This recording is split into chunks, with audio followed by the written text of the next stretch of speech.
Herzlich willkommen zu einer neuen Episode hier bei Pokémon Omega Rubin. Ja, im letzten Part haben wir Camillo, den Arenaleiter von Faustau-Hafen, so richtig schön platt gemacht mit unserem... Naja, super Team stimmt in diesem Sinne nicht ganz, weil es hat der Tommy eigentlich mehr oder weniger alleine gemacht. Sprich, unser kleines Drasler, das Psycho-Fame-Pokémon seit der 6. Generation.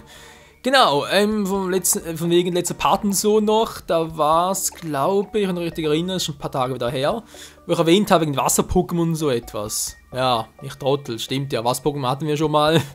Sprich, also nicht in diesem Sinne schon mal, aber es wurde bereits mal in den Kommentaren erwähnt, von wegen einem Milotic. Das wird eigentlich noch ein bisschen dauern, den Barschwa hier in Omega Rubin Alpha Saphir zu fangen. Es ist ein bisschen komplexer, wenn wir das entwickeln nach, aber gehe ich alles noch darauf ein. Wird vermutlich in den nächsten 4-5 Parts passieren, weil, wie gesagt, ich zocke ja auch noch parallel dazu privat Alpha Saphir und da bin ich langsam aber sicher dabei, mir ein Barschwa zu fangen. Und der Stoll Junior kommt auch schon bald, wird auch etwa in 4-5 Parts soweit sein. Denn Stoll Junior, das Problem ist einerseits, ja, Problem ist vielleicht übertrieben. Es ist nur so, ein Stoll Junior hat relativ viele Erfahrungspunkte für ein Level Up, ja, so ähnlich wie Vulcano und sogar in die Kategorie, dass viele XPs brauchen und deswegen wäre es klüger, wenn das halt tauschen würde. Zickzacks! Genau. Das ist Punkt Nummer 1. Punkt Nummer 2 ist, ich könnte auch relativ spät erst hier einen Stoll Junior fangen, das heißt frühestens nach dem 3. Orden. Wobei, nee, es geht schon ein bisschen vorher, aber naja, kommen später noch dazu. Jetzt erstmal schauen, was sich eigentlich hier in der Höhle noch befindet.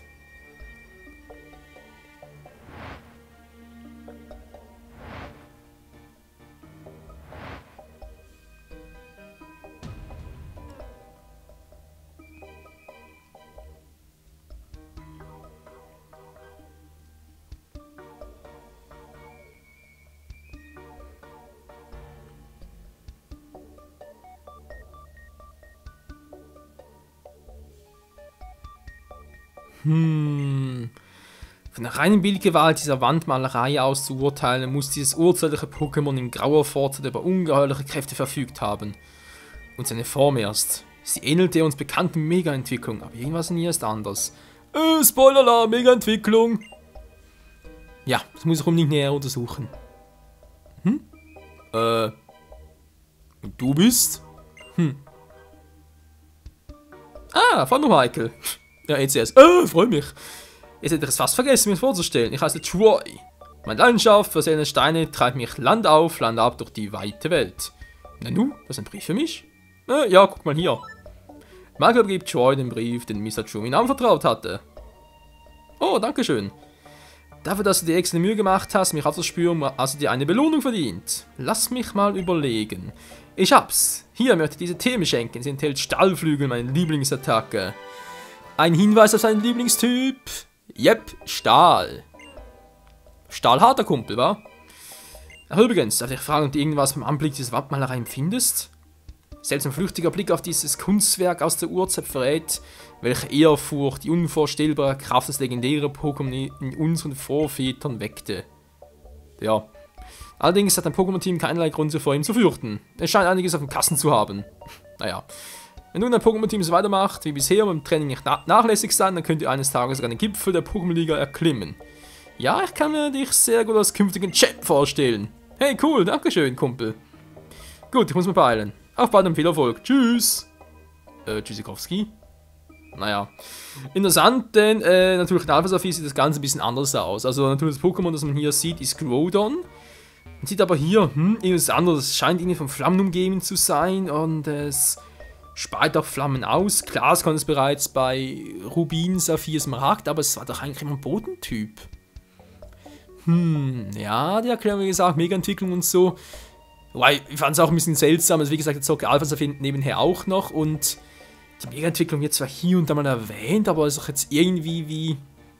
Ja, ist auch so etwas Seltsames, war Mega-Entwicklung. Ist das wirklich cool und so? Mega, ist doch eher Digimon etc. Naja, jedenfalls sein. Ich meine, einerseits ist es vielleicht cool, oder vor allem durch mein legendären Pokémon finde ich das eigentlich noch geil. Andererseits, wenn du das überlegst, Mega-Entwicklung, brauchst du das überhaupt? Macht das irgendwie das Ganze ein bisschen too much wieder. Ja, man ganz ehrlich, was ist mittlerweile bei der 6. Generation, also ist natürlich schon sowieso too much. Was? Es ist Abenddämmerung? Hallo, ich zocke etwa um 8:30 abends. Ja, übrigens, ich nehme gerade ziemlich frisch die Aufnahme auf, sprich, das dürfte ja wohl Part, mal ganz kurz, Part 13 sein, genau. Der auch schon morgen erscheinen wird, sprich, wenn ihr ihn seht, bereits heute. Also, nehmen wir gerade für den 10. Dezember auf, genau. Was so, da kommen wir später noch dazu. Ja, unser Team. Momentan sind, glaube ich, 3 Plätze fix, wa? Also fix. Also die 2 sicher mal. Zumindest mal ein bisschen wie Pokémon-Liga, wa? Behalten wir die mal. Blans kriegt vielleicht noch einen neuen Spitznamen, gerade dabei zu gucken mit einem User. Tanhel, Ziggy und Schwalbin sind nur temporär. Tanhel, wie gesagt, zum Pokémon fangen und so. Und ansonsten, jo, eigentlich nicht mehr viel, war noch ganz kurz heilen und dann geht es auch schon ab nach Graphitport City. Ja, wie bereits erwähnt, die Mega-Entwicklung gab es ja auch mit der 6. Generation, sprich mit XY kam die auf. Waren damals vor allem Pokémon der 1. Generation betroffen und mittlerweile natürlich auch ein paar von der 2., 3. Generation. Und auch schon das eine oder andere aus der 6., sprich oder 50er Urdoch und ja, Urdoch war vor allem eins. Und Yanzi, sprich ein legendäres Pokémon, auch schon mit Mega-Entwicklungen. Muss ich natürlich sagen, hallo, legendäre Pokémon-Mega-Entwicklung, muss das sein? Naja, scheinbar schon. Also von halten Sie von der Mega-Entwicklung Großen und Ganzen, ich weiß nicht so recht. Wie gesagt, einerseits cool, andererseits ist es übertrieben. Ich bin schon sehr gespannt, wie das überhaupt hier mal mal irgendwie ins Thema kommt, wa? City soll es sein, angelegte Pikmin-Schatz zu stechen in den See. Weil, ja, wie gesagt, ein Remake und damals gab es noch keine Mega-Entwicklung. Und da stellt sich schon die Frage, okay, wann kann das Pokémon mal entwickeln und so, wann kriege ich die Megasteine? Und was sonst alles dazugehört. Oh, hey, wir haben gerade auf City angelegt. Jetzt kannst du Captain Brick die Dämonenwaren vorbeibringen. Captain Brick. Aber erstmal gibt es hier noch ein paar Kämpfe, das ist ganz cool, finde ich. Hallo? Lesen! Bricks, les doch mal! Route 9, die Wasserroute. Servus. Keine Häfen der ganzen weiten Welt, aber Graphite City hat den schönsten von allen. Okay. Oh, was ein Muskelpaket, das sieht fast so aus wie ich. Matrose Tassilo! Nur habe ich nicht so eine dämliche Mütze auf. Atomic! Atomic! Oh, das Level, cool. Es gibt vielleicht extra Erfahrungspunkte. Oder auch nichts. Also kann ich auch einen schon mal garantieren, Leute. Macht nicht viel Schaden wegen dem Feentyp. Dualtyp, Entschuldigung. Was ich genau noch sagen wollte, was ich schon mal garantieren kann, wir können mit, ja, sag ich jetzt mal, generell draußen in der Entwicklung können wir auch sehr viel bewirken hier. Also Typus Psychofee, wie gesagt, halt was gegen Gift, gegen Kampf. Überleg gerade, gegen Geist natürlich auch noch. Gut, Psychogeist, das ist immer so eine Sache. Und vor allem halt auch gegen Drachen kann man hier wirklich noch sehr viel ausrichten.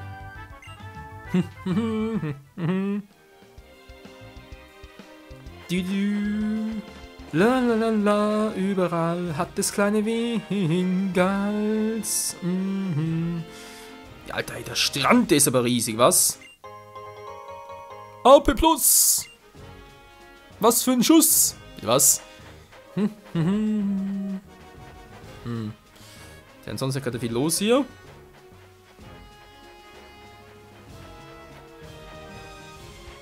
Tja, mir fehlt immer noch der Itemradar, wa? Wann kommt der wohl? Das Wasser in diesen Breiten ist sauber. Manchmal sammeln wir zusammen einen Zickzack Müll am Ufer auf. Verschmutztes Wasser wird zu Regen und gelangt in die Flüsse, aus denen wir Trinkwasser gewinnen. Ich muss wieder das Meer bekommen, schmutzt das wieder zurück. Das wissen wir auch.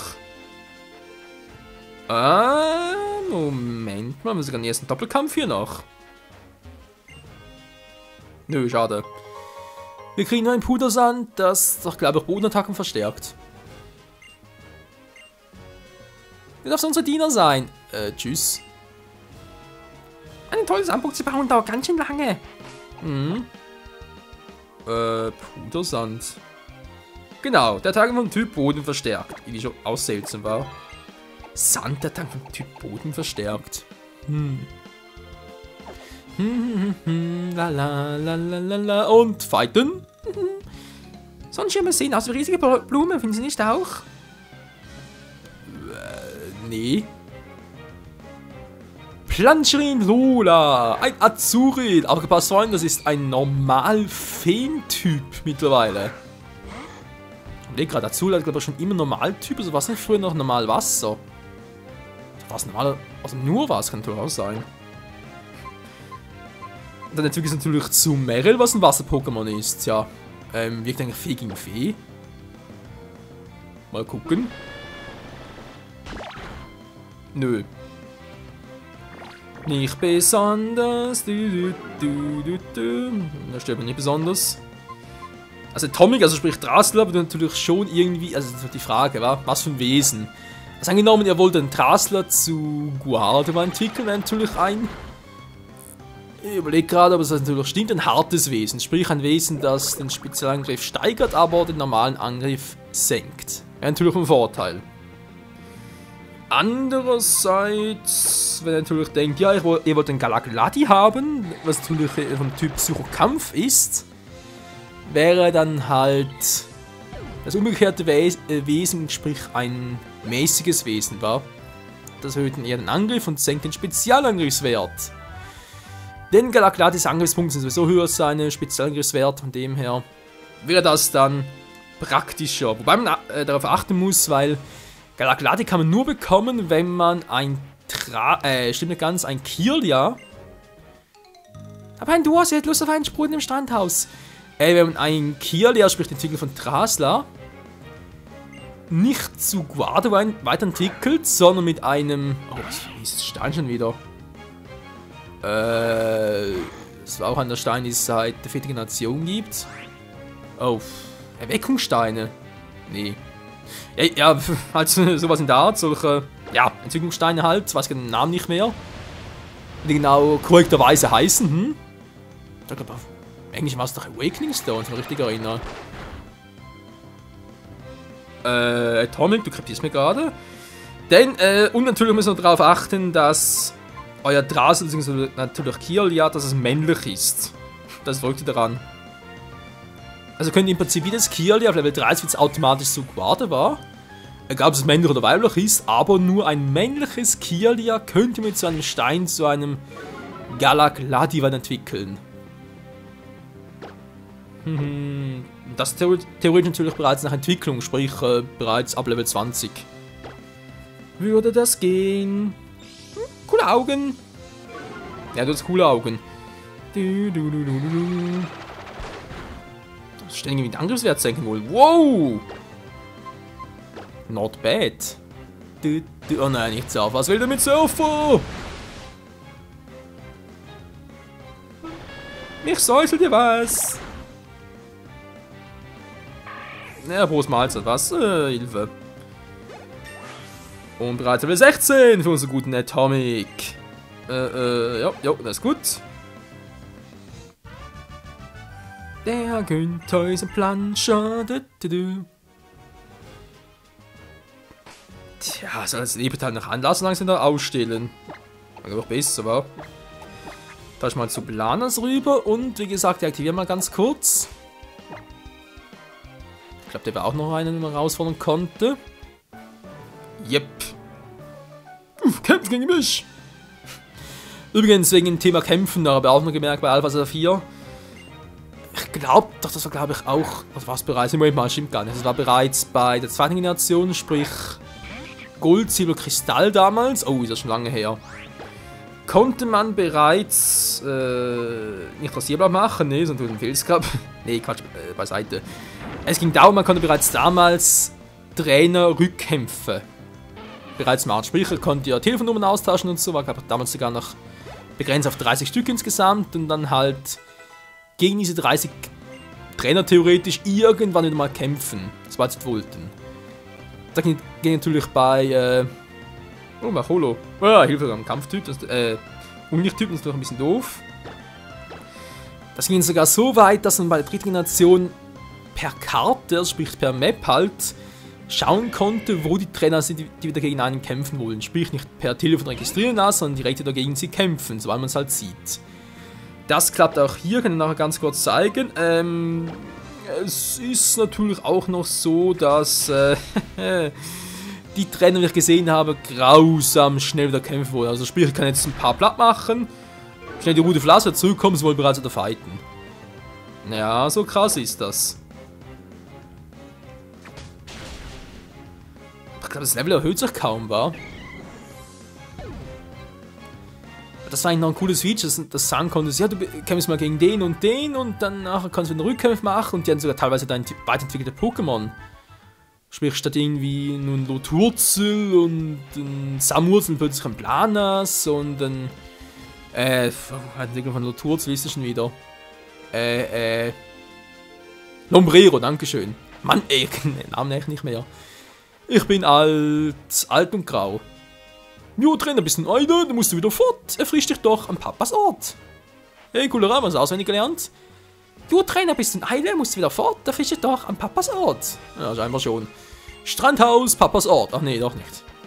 Das ist ein cooler Ort, da könnt ihr, glaube ich, 3 Kämpfe insgesamt machen. Oder auch mal testweise. Wenn ihr alle 3 besiegt, dann kriegt ihr von dem hier ein besonderes Geschenk.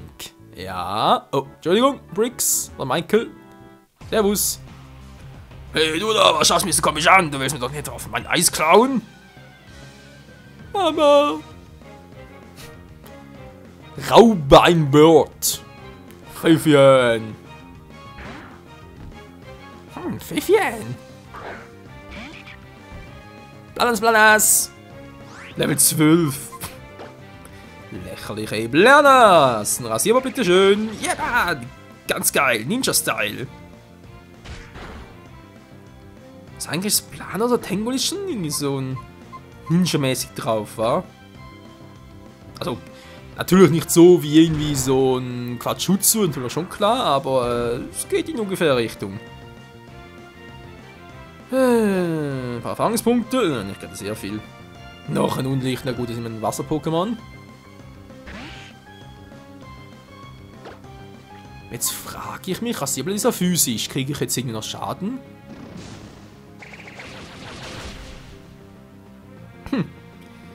Apropos physisch, Freunde, mal damals bei der vierten Generation auch so ein Thema, wo es plötzlich hieß, gewisse Attacken werden halt physisch und speziell etc. etc. Also sprich nicht mehr der Typus war, physisch oder speziell, sondern die Attacken selbst natürlich auch ganz geil war. Dann war halt die Diskussion, welche Attacken nun speziell werden, welche physisch. Natürlich gab es solche, wo es ganz klar war, zum Beispiel Hyperstrahl oder speziell.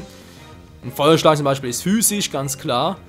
Aber war halt die große Diskussion, da kann man da ganz gut erinnern, wo es irgendwie hieß, Erdbeben speziell oder physisch.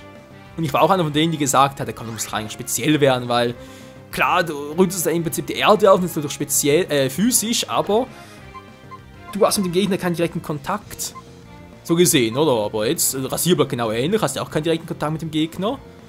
Aber diese Zauberblatt ist natürlich wieder mal physisch, aber Rasierblatt ist speziell. Entschuldigung, umgekehrt. Zauberblatt ist speziell, Rasierblatt ist physisch. Also, teilweise denkst du ja schon, wo ist der Sinn dahinter? Das ist einfach nur, weil Rasierblatt kommt aus deinem Körper, die Blätter, und Zauberblatt, die schaffst du vor dir irgendwie, geistig oder wie auch immer. Es gab damals noch nette Diskussionen teilweise und die Kommentare auch ein bisschen hässlicher. Naja. Das ist halt so bei unterschiedlichen Ansichten. Aber das ist auch schon eine Weile her. Ne, das war nicht auf YouTube, das war sonst mal so halt meine Vor-YouTube-Zeit, sag ich jetzt mal. Aua! Das ist grad Furie. Ist langsam gut, Alter. Krieg dich mal wieder ein, Mann. Hier in dem Felsgrab. Ich beerdige dich. Das ist gemein. Mir scheißegal. Bäh. Plans kriegt ein Level up. Geil. Ich will das essen. Jetzt. Ist ja gut. Alter, fuhr euch, ey. Okay, es waren 2. Ein paar jetzt gab ich noch. Hallo, Kleiner. Zeig jetzt mal, wie toll mein Pokémon ist. Aber nicht, dass du mir dann gleich losholst. typisch heutige Jugend, rotzfreche. Nee, natürlich nicht. Ja, man sagt immer heutige Jugend und so. Meine Jugend damals, okay, die war vielleicht nicht gleich so derb drauf wie die heutige, aber auch hier konnte damals frech werden und so. Also ist nicht nur so, dass irgendwie hieß, ja, die heutige Jugend und so, früher war alles besser. Nee.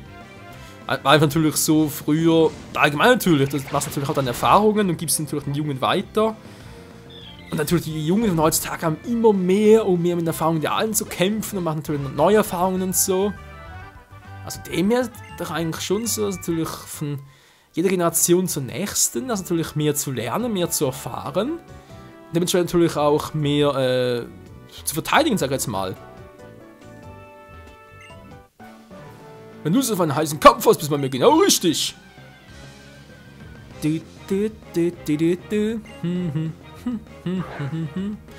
Ja, deswegen Leute, auch also jetzt natürlich vor allem an die Jungen auch gerichtet. Wenn es mal heißen soll von wegen, oh, die Jungen mal wieder und so, vielleicht kommt es auch von alten Säcken, keine Ahnung, vielleicht kommt es auch von auch Jüngeren, sage ich mal Teenager so, oder vielleicht auch schon jungen Erwachsenen, nicht mehr ganz so jungen.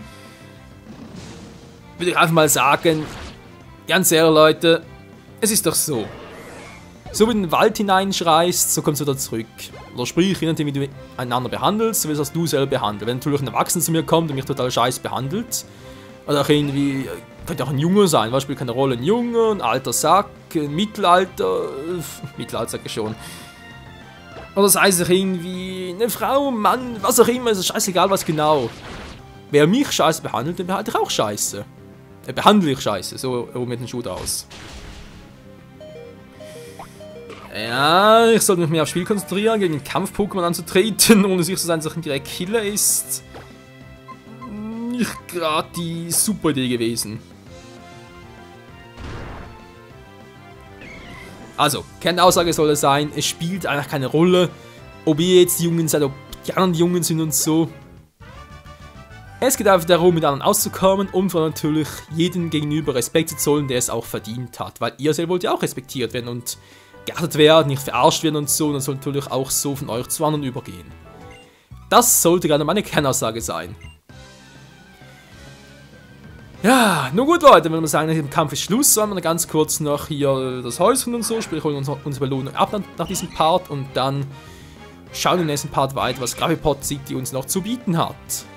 Ein paar Dinge sind es noch, unter anderem glaube ich sogar der Wettbewerb, den ich bei Alpha Sophie ausgelassen habe, weil ich jetzt nicht so ein Wettbewerbstyp bin, aber natürlich hier bei Omega Rubin im Let's Play noch zeigen muss, werde und auch ein bisschen will. Blalas! Das war's schon. War Feuer drin, Kleiner. Naja, Schönheit ist klar. Leute, wir haben alle Plaque gemacht, holen uns jetzt unsere Belohnung ab.